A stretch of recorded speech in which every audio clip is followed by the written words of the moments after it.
Ladies and gentlemen, welcome to the study of antiquity and the Middle Ages. As always, I am your host, Nick Barksdale, and today we are joined once again by Dr. Aren Maeir.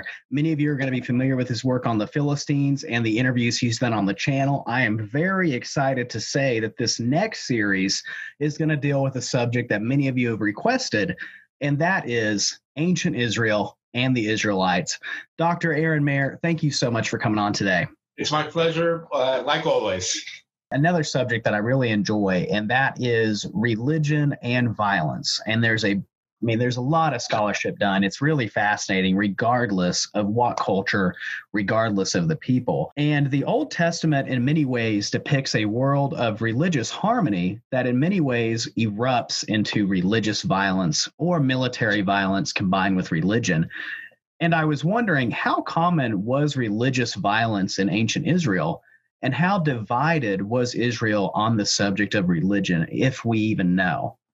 While polling for questions, I got hit with a repeated theme, and I've seen it pop up for a while, and that was the supposed massacre of rival cities and peoples due to reasons of conflict and possibly a supernatural mission per se. And what are your thoughts on that? Do you consider this to be a form of ethnic cleansing or genocide?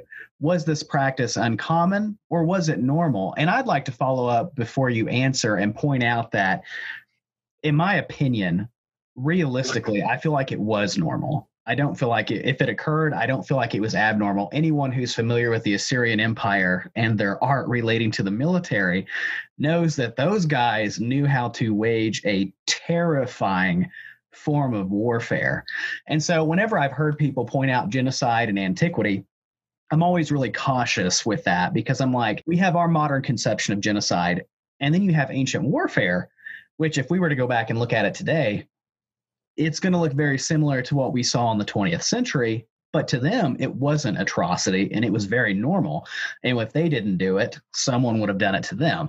And so I'm not opposed to using the term genocide before the 20th century, but I'm very picky about what we use it for.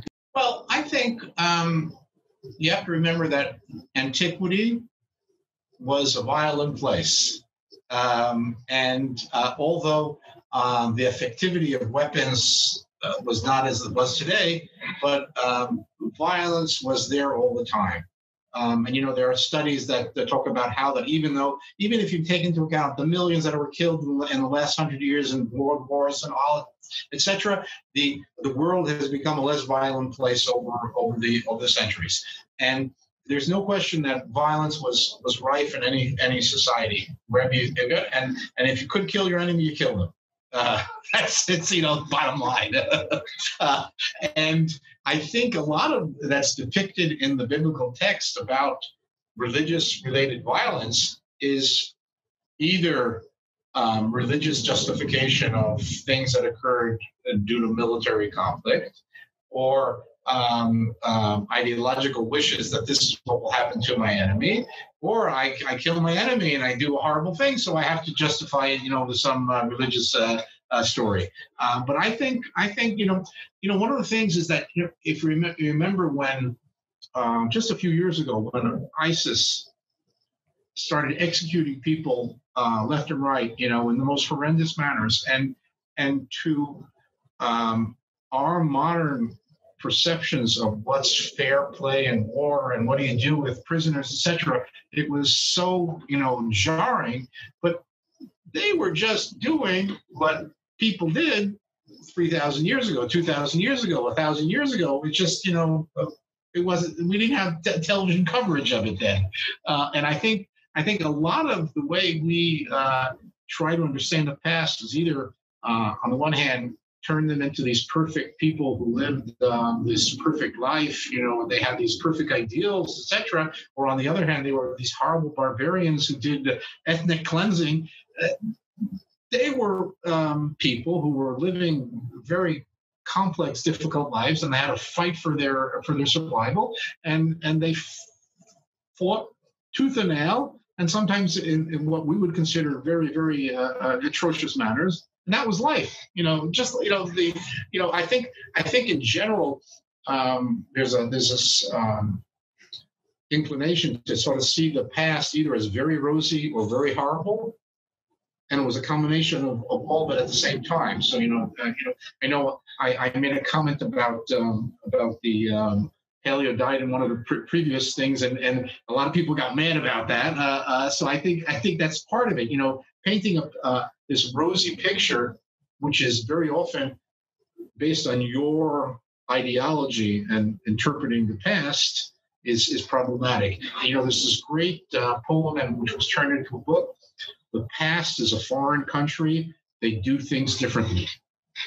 And they did things very differently from the way we do it, and they understood it very differently, and trying to impose our understandings and our ideologies on the past is exactly that, in imposing our ideologies and understanding on the past. So, for example, looking at the biblical text, how the Israelites slaughtered the Canaanites when Joshua conquered the land.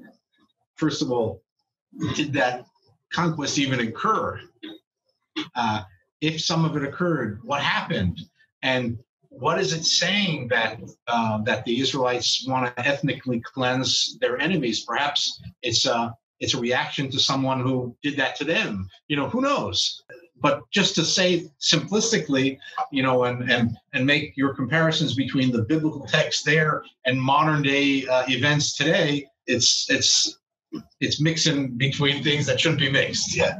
Ladies and gentlemen, thank you for joining us today at the study of antiquity and the Middle Ages. I hope you've enjoyed what we've done so far. This is actually just the first part of the series on ancient Israel. We've got more stuff coming, so stick with us. It's going to be absolutely fantastic. I can't wait to get into more. And Dr. Aren Maeir, thank you so much for coming on today. My pleasure. Great to be here.